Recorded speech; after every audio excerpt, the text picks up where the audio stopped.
जन्माष्टमी तो हम हर साल मनाते हैं, परंतु जब वास्तविक रूप में कृष्ण भगवान के जीवन को अपनाने की बारी आती है, उसे आत्मसात करने की बारी आती है, तब हमारे मन के भीतर तर्क वितर्क का माया जाल सा फैल जाता है। मेरे साथ भी कुछ ऐसा ही हो रहा था। शादी के बाद 8 सालों से इस त्योहार पर जब छोटे से लल्ला को पालने में झुलाती हूँ, तो यही प्रार्थना करती हूँ कि हमारा घर आंगन भी इसी भांति किलकारियों से गूंज उठे। जब अपनी सासू माँ की आंखों में दादी बनने की चाह देखती हूँ, तब मन में एक असहाय सी चुभन सी उठती है।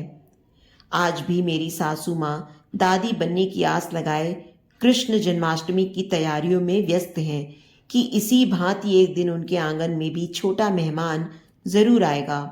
कितना विश्वास है उन्हें अपनी श्रद्धा पर क्या वो दिन कभी आएगा?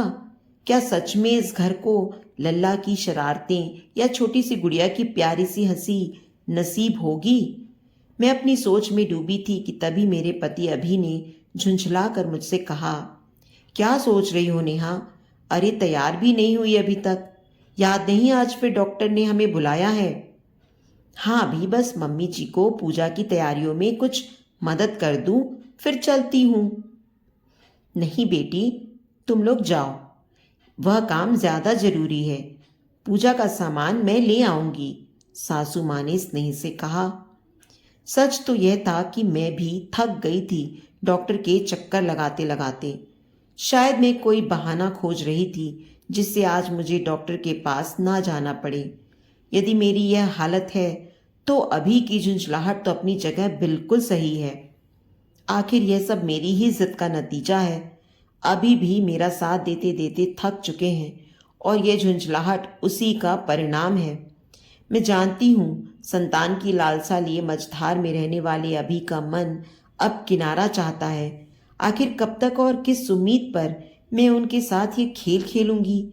सच तो यह है कि मेरा माँ बनना किसी ईश्वरीय चमत्कार से कम नहीं, तो फिर मैं अभी की बात क्यों नहीं मान रही हूँ? आखिर गोद लेने में इतनी उलझन क्यों? 8 साल हो गए हैं हमारी शादी को। आखिर किस उम्मीद पर डॉक्टर के चक्कर लगाए जा रही हूँ? कोई चमत्कार हो जाए और मेरी गोद भर जाए। इन 8 सालों में हमारे रिश्ते ने भी कई उतार चढ़ाव देखे। मेरे भीतर पता नहीं कब हीन भावना ने अपना घर बना लिया। मुझे लगने लगा कि मुझ में ही कोई कमी है, या शायद ये मेरे पिछले जन्म के पापों का ही फल है। ये वह समय था जब मेरे माता पिता, सास ससुर, पड़ोसी, मित्र, रिश्तेदार सब मुझसे बस यही सवाल करते कि मैं कब खुशखबरी सुनाने वाली हूँ। जिस प्रश्न से मैं भागना चाहती, मुझसे बार बार वही प्रश्न दोहराया जाता। कितनी ही बार मैं झूठी दलील देकर लोगों का मुंह बंद कर देना चाहती थी कि अभी हमने कुछ प्लान नहीं किया है, और तब कुछ लोग मुझे इस निगाह से देखते मानो उन्होंने मेरे मन का चोर पकड़ लिया हो। मुझे ऐसा लगता कि मैं वहां से कहीं भाग जाऊं। मैं अपने कमरे में आकर घंटों रोती रहती, और तब अभी मेरा हाथ अपने हाथ में लेते और मुझसे कहते, नेहा ये तुम्हें क्या हो गया है? मैंने अपने परिवार के खिलाफ जाकर तुमसे शादी की क्योंकि मैं जानता था कि तुम मुझे सबसे अच्छी तरह समझती हो। तुम मुझे हर बुरे वक्त में संभाल सकती हो। तुम्हारे भीतर कई ऐसे गुण हैं जिससे मेरे रूढ़िवादी माता पिता भी तुम्हें अपनाने से अपने आप को रोक न सके। आज घर के सभी लोग तुम्हारी जैसी बहू की आस लगाते हैं। तुम्हारी अच्छाई के आगे सभी ने घुटने टेक दिए। फिर क्या एक बच्चे के ना होने की वजह से हमारे बीच कभी कोई दूरी आ सकती है? और यदि तुम्हारी उदासी का कारण बच्चे की कमी ही है, तो उसका भी उपाय है। हम किसी अनाथ आश्रम से बच्चा गोद ले सकते हैं।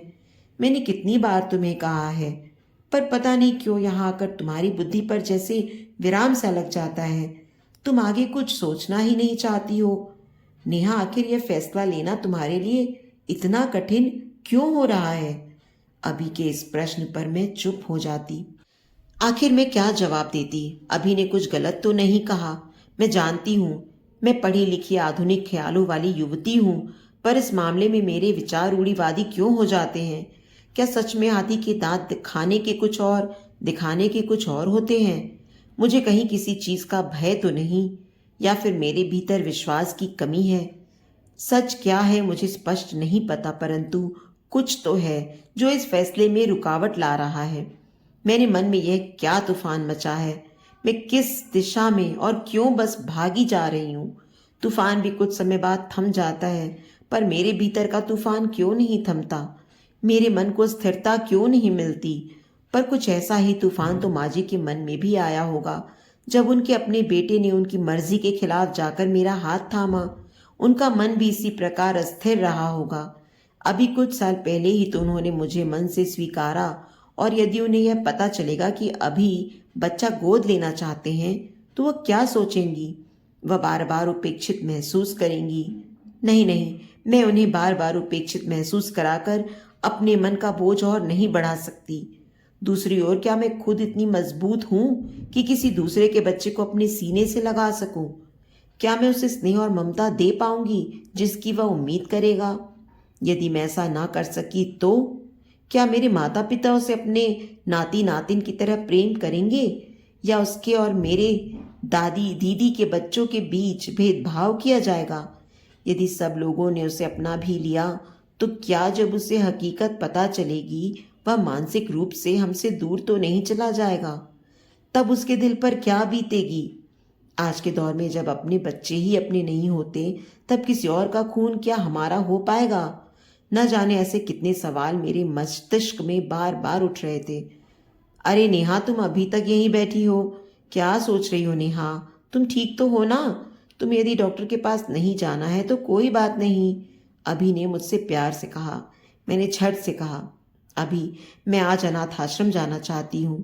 हालांकि अभी तक मैंने कोई फैसला नहीं लिया था। यह बहुत बड़ा निर्णय है अभी। बिना बड़ों के आशीर्वाद के और बिना अपने मन में विश्वास के मैं आगे नहीं बढ़ सकती। पर मैं आज पहला कदम जरूर उठाना चाहूंगी। अभी यदि मेरे भीतर मातृत्व का एहसास नहीं होगा, तो यह उस बच्चे के साथ छल होगा। इसलिए यह कदम उठाने से पहले मैं अपने आप को परखना चाहती हूँ कि किसी दूसरे के बच्चे को सीने से लगाने की शक्ति मुझ में है कि नहीं। नेहा, तुम कितना सोचती हो, लेकिन तुम जो कहना चाहती हो वह गलत भी नहीं है। मैं तुम्हारे हर फैसले में तुम्हारे साथ हूं, अभी ने मेरा हाथ थामते हुए कहा। कुछ ही समय बाद हमारी गाड़ी अनाथ आश्रम जाकर रुकी। हम भीतर गए। वहां का माहौल बहुत भिन्न था।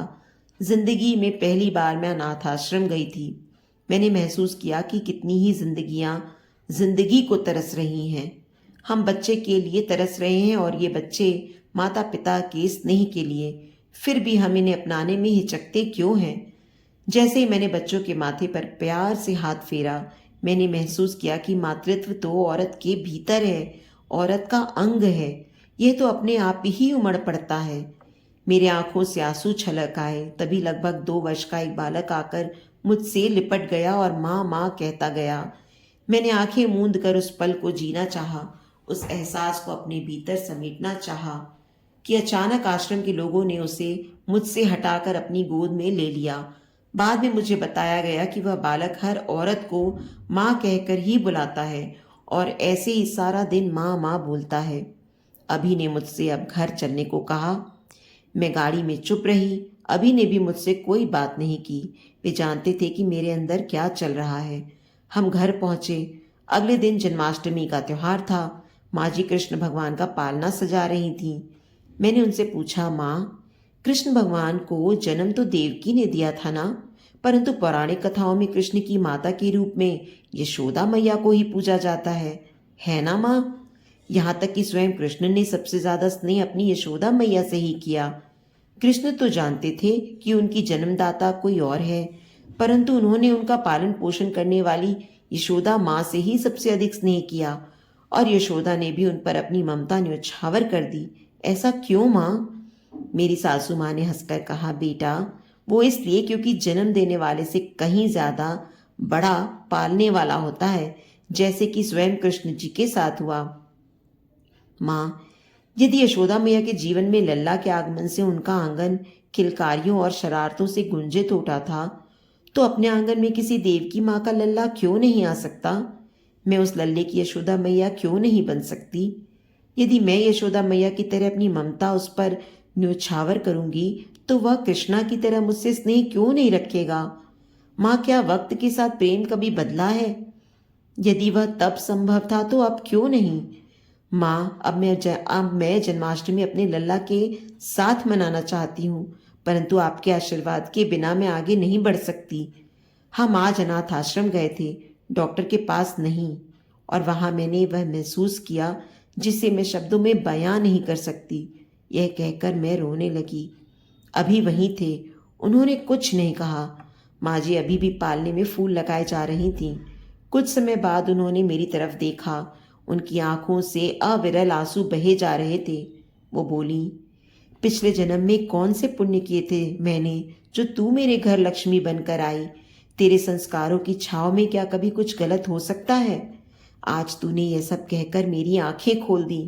प्रतिवर्ष मैं कन्हैया जी से यही प्रार्थना करती कि वो मेरे आंगन में कब आएंगे, परंतु मैं यह भूल गई थी कि कन्हैया तो यशोदा के गर्भ से नहीं बल्कि देवकी के गर्भ से इस पृथ्वी पर आए थे।